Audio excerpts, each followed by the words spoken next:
Go pick somebody? I love that. Oh my gosh, who am I going to pick? Because nobody has their hand up. Yes! Indiana. Woo! All right. I have no question. This DVD called Adventures in Voice. Yes, oh my goodness. That DVD belongs in a museum.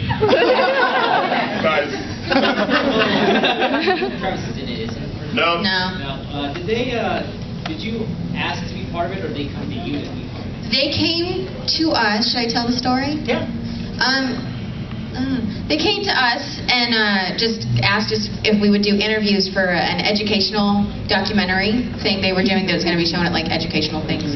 And then a couple years later it ended up being that, and they released it and sell it. It's pretty cool.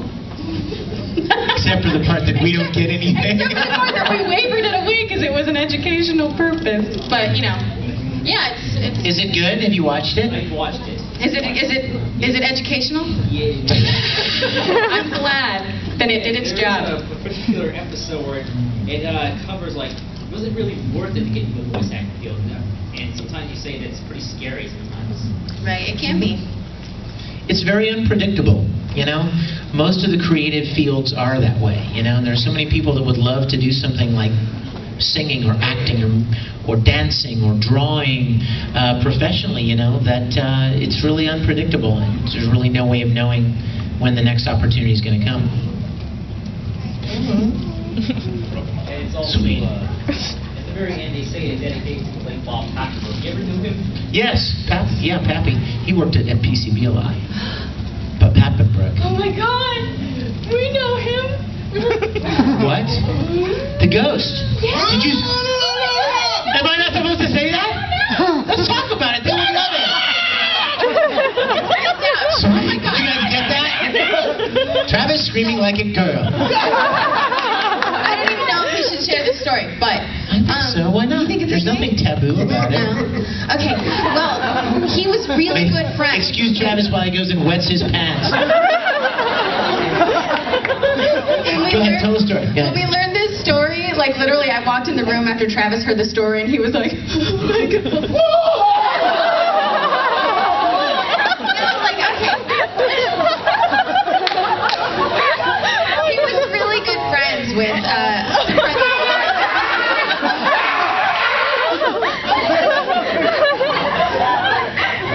they owned this studio called PCB in LA, and they were really good friends with him, and he worked at PCB like all the time.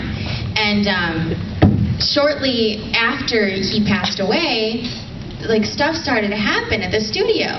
Like, and it was just like odd stuff, like they'd be in the room and they're working on Pro Tools, and all of a sudden the screen on the computer would flip up, like somebody just scrolled down the mouse really fast, but they hadn't.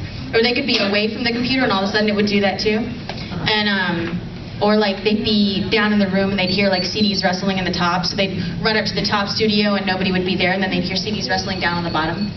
And it was like this crazy thing that went on for a few months. And then one of the engineers, that's a girl that works there, she like was leaving the studio one night. She said she didn't want to work in this particular studio because stuff kept happening.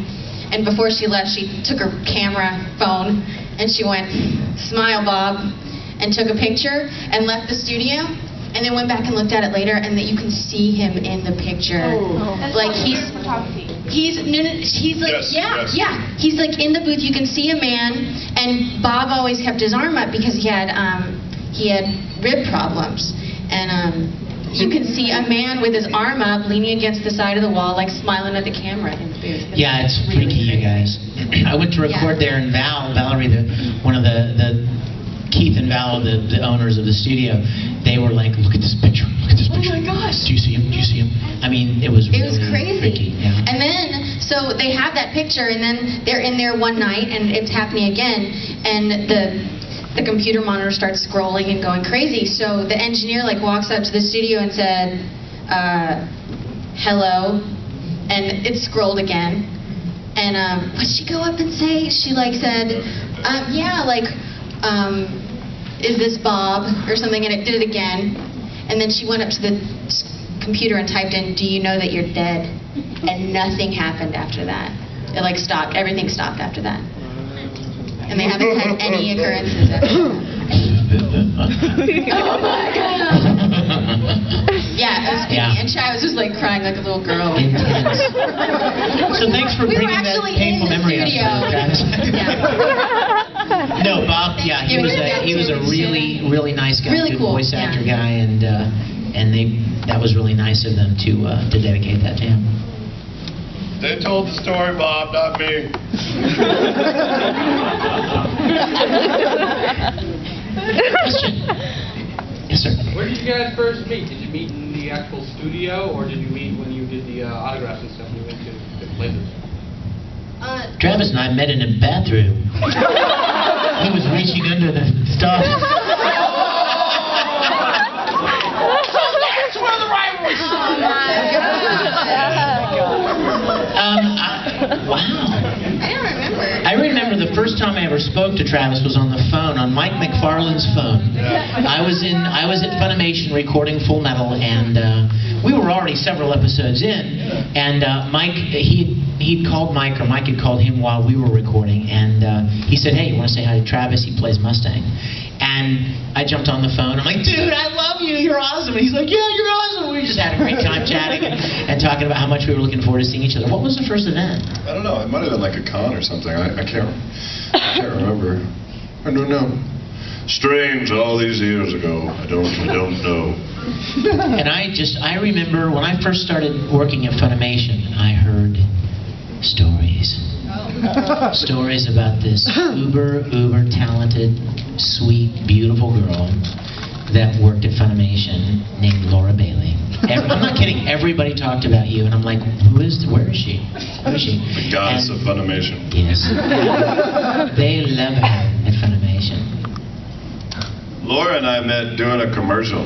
It was an indie film. No, what was it? It was called Net Talk Live. Yeah, it was something weird. It was some random TV show, and we were with the same agency, like back 10 years ago now. 99. Oh my gosh. We were like extras. We were extras. We were in the background, and we were sat at the same table, and we were supposed to pretend talk.